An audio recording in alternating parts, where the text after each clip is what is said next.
प्राचीन काल में मध्य देश में एक अत्यंत शोभायमान नगरी थी। उस नगरी में एक धनवान सेठ रहता था। वह उस सेठ के पास एक लाल रंग का कुत्ता होता है। वह सेठ बहुत लालची और कपटी स्वभाव का होता है, किंतु वह भगवान विष्णु का परम भक्त होता है। वह हमेशा अपने इष्ट देव भगवान विष्णु की पूजा आराधना करता रहता था। फिर एक दिन उस सेठ की भक्ति से प्रसन्न होकर भगवान विष्णु उससे मिलने के लिए पधारते हैं और उसे दर्शन देते हैं और कहते हैं, हे वत्स, मैं तुम्हारी भक्ति से अत्यधिक प्रसन्न हूँ। मांगो तुम्हें जो भी वर चाहिए, तुम्हारी जो भी इच्छा और मनोकामना है, मैं अवश्य पूर्ण करूंगा। वह सेठ भगवान विष्णु से कहता है, हे प्रभु, मैं आपके दर्शन करके धन्य हुआ। प्रभु, मुझे कुछ नहीं चाहिए, मेरे पास आपका दिया हुआ सब कुछ है। फिर वह सेठ एक सादा कागज निकालता है और भगवान विष्णु से कहता है, हे प्रभु, आप इस कागज पर अपने दस्तखत कर दीजिए ताकि मैं दुनिया के लोगों को भगवान के होने का सबूत दिखा सकूं। आजकल दुनिया में कोई ये मानना ही नहीं चाहता है कि भगवान है। फिर भगवान ने कहा, ठीक है वत्स, लाओ मैं तुम्हारे कागज पर दस्तखत कर देता हूं। इतना कहकर भगवान विष्णु उस सेठ के कागज पर दस्तखत कर देते हैं और अंतर्ध्यान हो जाते हैं।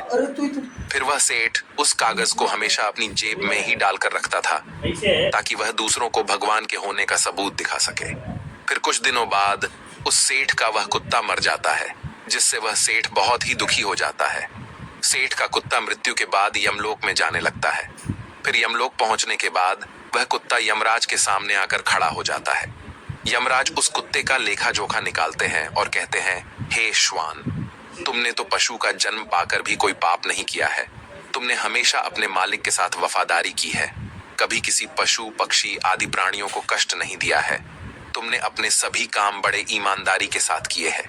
हे श्वान, एक कुत्ते का जन्म पाकर भी तुमने कोई भी घृणित कार्य नहीं किए हैं, इसीलिए तुम्हारे सभी जन्मों के पाप अब नष्ट हो चुके हैं। हे श्वान, अब तुम बताओ, तुम किस लोक में जाना चाहते हो? तुम जहां चाहोगे वहां तुम्हें भेजा जाएगा। तुम जिस प्राणी का जन्म चाहते हो वह जन्म भी तुम्हें दिया जाएगा। हम तुम पर बड़े ही प्रसन्न हैं। शीघ्र बताओ तुम्हारी क्या मनोकामना है। फिर वह कुत्ता बोलने लगता है, हे धर्मराज, आप चाहे मुझे नरक में भेजो या स्वर्ग में, मैं कहीं पर भी जाने के लिए तैयार हूँ। लेकिन मेरी आपसे विनती है कि मैं जिस भी स्थान पर रहूं, मैं किसी मनुष्य के बंधन में ना रहूं। मुझे किसी मनुष्य की गुलामी न करनी पड़े और ना ही मुझे मनुष्य का जीवन चाहिए। आप कृपा करके मुझे कोई उचित स्थान प्रदान करे। कुत्ते की बात सुनकर यमराज आश्चर्यचकित होते हैं और सोचने लगते हैं कि मनुष्य का जीवन पाने के लिए तो देवता भी तरसते हैं, फिर यह कुत्ता मनुष्य का जीवन ना देने की कामना क्यों कर रहा है। फिर यमराज उस कुत्ते से कहते हैं, हे श्वान, तुम मनुष्यों से इतना द्वेष क्यों करते हो? मनुष्य का जन्म पाने के लिए तो बड़े बड़े देवता भी तरसते हैं। पृथ्वी पर तो मनुष्य का जीवन ही सर्वश्रेष्ठ है, फिर क्यों तुम मनुष्य का जन्म नहीं पाना चाहते हो? इससे पहले तुम्हें कभी मनुष्य का जीवन नहीं मिला है, शायद इसीलिए तुम मनुष्य जीवन के फायदे नहीं जानते हो।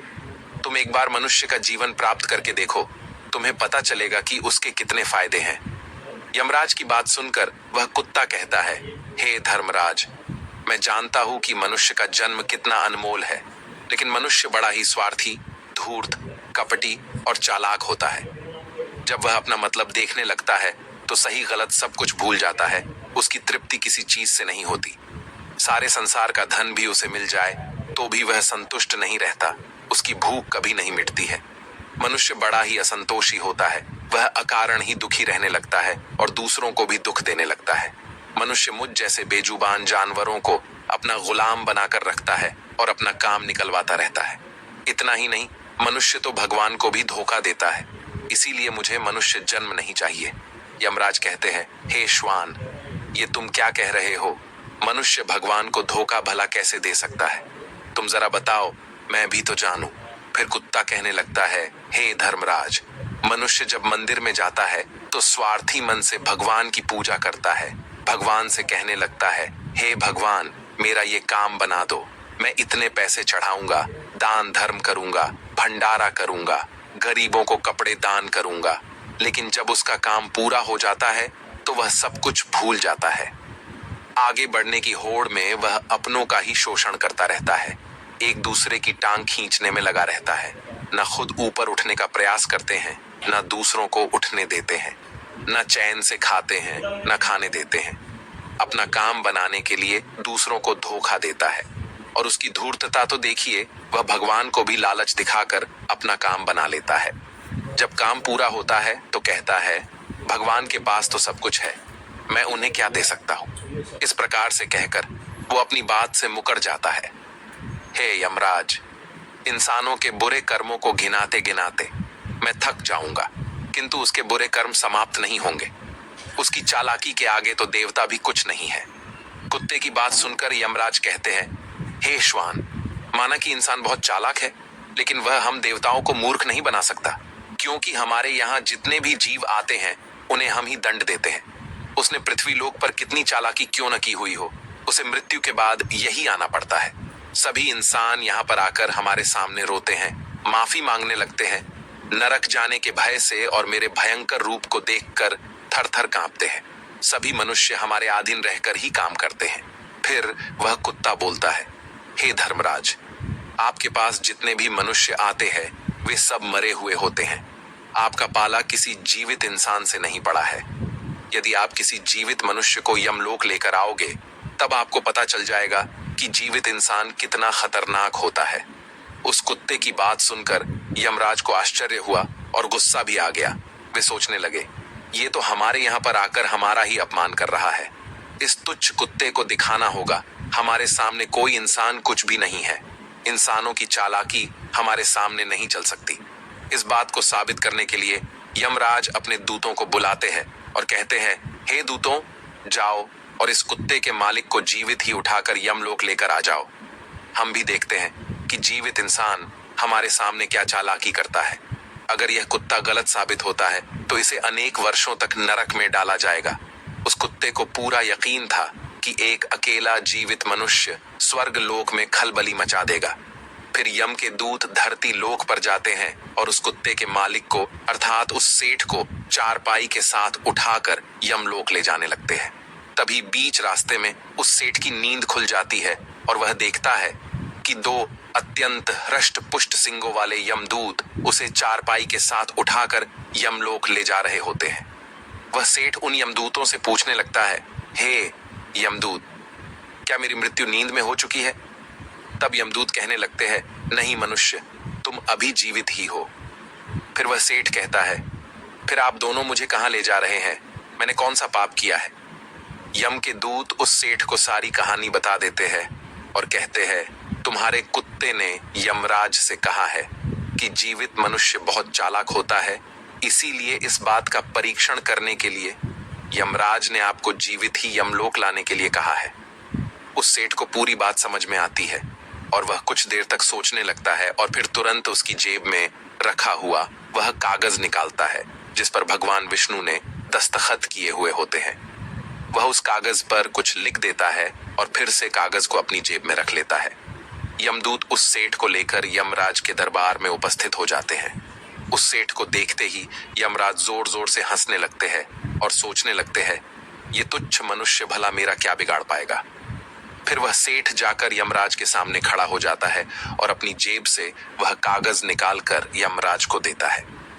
जब यमराज उस कागज को खोलकर पढ़ने लगते हैं तो वे तुरंत ही सिंहासन से उठकर खड़े हो जाते हैं और उस सेठ को सिंहासन पर बिठाकर खुद उसके स्थान पर खड़े हो जाते हैं, जिसे देखकर यमराज के सभी दूत चौंक जाते हैं, सोचने लगते हैं, यमराज ये क्या कर रहे हैं? एक मानव को अपने सिंहासन पर बिठा रहे हैं। ये जरूर कोई पहुंचा हुआ इंसान लगता है। वह सेठ अब यमपुरी का राजा बन जाता है। यमराज भी उसका आदेश मानने के लिए विवश हो जाते हैं। फिर वह सेठ सिंहासन पर बैठते ही यमलोक के सभी कानून बदल देता है और यमराज को ही यमलोक के द्वार का पहरेदार बना देता है। फिर वह सेठ सोचने लगता है, जब मैं मर जाऊंगा तो मुझे भी यहाँ पर आना पड़ेगा और मेरे पाप कर्मों के कारण मुझे भी नरक में डाला जाएगा। इसीलिए उस सेठ ने नरक में पड़े सभी प्राणियों को स्वर्ग में डालने का आदेश दिया और नरक का द्वार हमेशा के लिए बंद कर दिया। और फिर सभी यमदूतों को आदेश दिया कि आज के बाद किसी भी प्राणी को नरक में नहीं डाला जाएगा। सभी प्राणियों को स्वर्ग में ही भेजा जाए।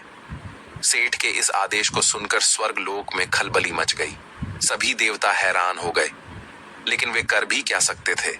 आदेश यमलोक के राजा ने दिया था, इसीलिए चुपचाप सभी उसका पालन करने लगे। स्वर्गलोक का संतुलन पूरी तरह से बिगड़ गया।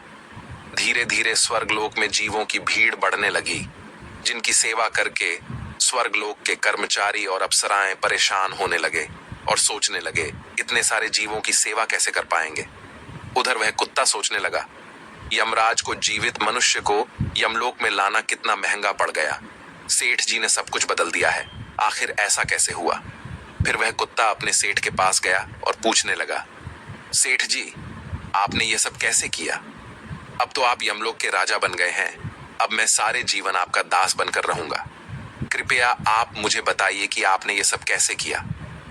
तब उस सेठ ने धीरे से उस कुत्ते के कान में कहा, जब मुझे पता चला कि मुझे जीवित ही यमलोक ले जाया जा रहा है, तो मैंने भगवान विष्णु के दस्तखत किए हुए कागज पर यह लिख दिया कि जिस जीवित मनुष्य को यमराज यमलोक बुला रहे हैं, उसे यमलोक का राजा बना दिया जाए। यही मेरा आदेश है। उस कागज पर भगवान विष्णु के दस्तखत देखकर यमराज को लगा कि यह भगवान विष्णु का ही आदेश है, तो उन्होंने बिना विचार किए ही मुझे यमलोक का राजा बना दिया। सेठ की बात सुनकर वह कुत्ता बहुत खुश हुआ और सोचने लगा, इंसानी दिमाग चाहे जहां भी रहे, खुरापात तो करेगा ही। इधर यमलोक का ऐसा हाल देखकर सभी देवता भगवान विष्णु से मिलने के लिए वैकुंठ चले गए और उन्हें सारी बात बता दी। देवताओं की सहायता करने के लिए भगवान विष्णु तुरंत ही यमपुरी में आ गए, तो उन्होंने देखा कि यमराज यमलोक के द्वार पर पहरा दे रहे हैं। फिर यमराज के सिंहासन पर कौन बैठा है। भगवान विष्णु को देखते ही यमराज उनसे प्रार्थना करने लगे और कहने लगे, हे प्रभु, आपकी यह लीला बड़ी ही विचित्र है। धरती के एक साधारण मनुष्य को आपने यमलोक का राजा बना दिया और मुझे पहरेदार। भगवान विष्णु यमराज से कहते हैं, हे धर्मराज, ये मैंने नहीं किया है, ये तो मनुष्य के चालाक दिमाग का कमाल है। यदि तुम जीवित मनुष्य को यमलोक लेकर आओगे तो यही होगा। इसीलिए मैंने मृत्यु के बाद ही मनुष्य को यमलोक लाने का आदेश दिया था, ताकि मनुष्य के सभी दोष और स्वभाव शरीर के साथ नष्ट हो जाए और केवल उसकी आत्मा ही यमलोक में प्रस्थान करे। किंतु आप तो एक जीते जागते मनुष्य को ही यमलोक उठाकर लेकर आए। यमराज से इतना कहकर भगवान विष्णु आगे बढ़े। फिर जब उस सेठ ने भगवान विष्णु को आते हुए देखा, तो वह तुरंत यमराज के सिंहासन से उठकर खड़ा हो गया और बोलने लगा, हे प्रभु, मुझे क्षमा करो। मैंने अपने कुत्ते को नरक में जाने से बचाने के लिए और मनुष्य की बुद्धि का बल दिखाने के लिए ही ऐसा किया। मैं आपके द्वारा दिए गए वरदान का दुरुपयोग नहीं करना चाहता था। हे प्रभु, मैं आपके दर्शन करके धन्य हो गया। अब मुझे किसी चीज की अभिलाषा नहीं है। फिर भगवान विष्णु मुस्कुराए और उन्होंने उस सेठ को क्षमा कर दिया। फिर वह सेठ धरती लोक पर लौट गया। भगवान विष्णु ने भी यमराज को फिर से यमलोक की गद्दी पर बिठा दिया और वे भी वैकुंठ लोक लौट गए। यमराज फिर से अपने सिंहासन पर बैठ गए। तब वह कुत्ता यमराज से कहने लगा, हे धर्मराज, देखिए आपने जीवित मनुष्य की चालाकी। एक जीवित मनुष्य क्या क्या कर सकता है, इसीलिए मैं मनुष्य नहीं बनना चाहता। मनुष्य जब स्वार्थी बन जाता है तो वह अंधा हो जाता है, उसे दोस्त परिवार दिखना बंद हो जाते हैं। लालच में वह धर्म को भी भुला देता है और अनिष्ट कार्य करने लगता है। जब तक वह शास्त्र अनुसार कर्म करता है तभी तक सुखी रहता है, और जब धर्म से विमुख हो जाता है तो क्लेश और बीमारियां उसे घेर लेती है और उसका पतन हो जाता है। फिर यमराज उस कुत्ते को क्षमा कर देते हैं, उसे स्वर्ग में भेज देते हैं और यमलोक के बदले हुए कानूनों को फिर से सही कर देते हैं।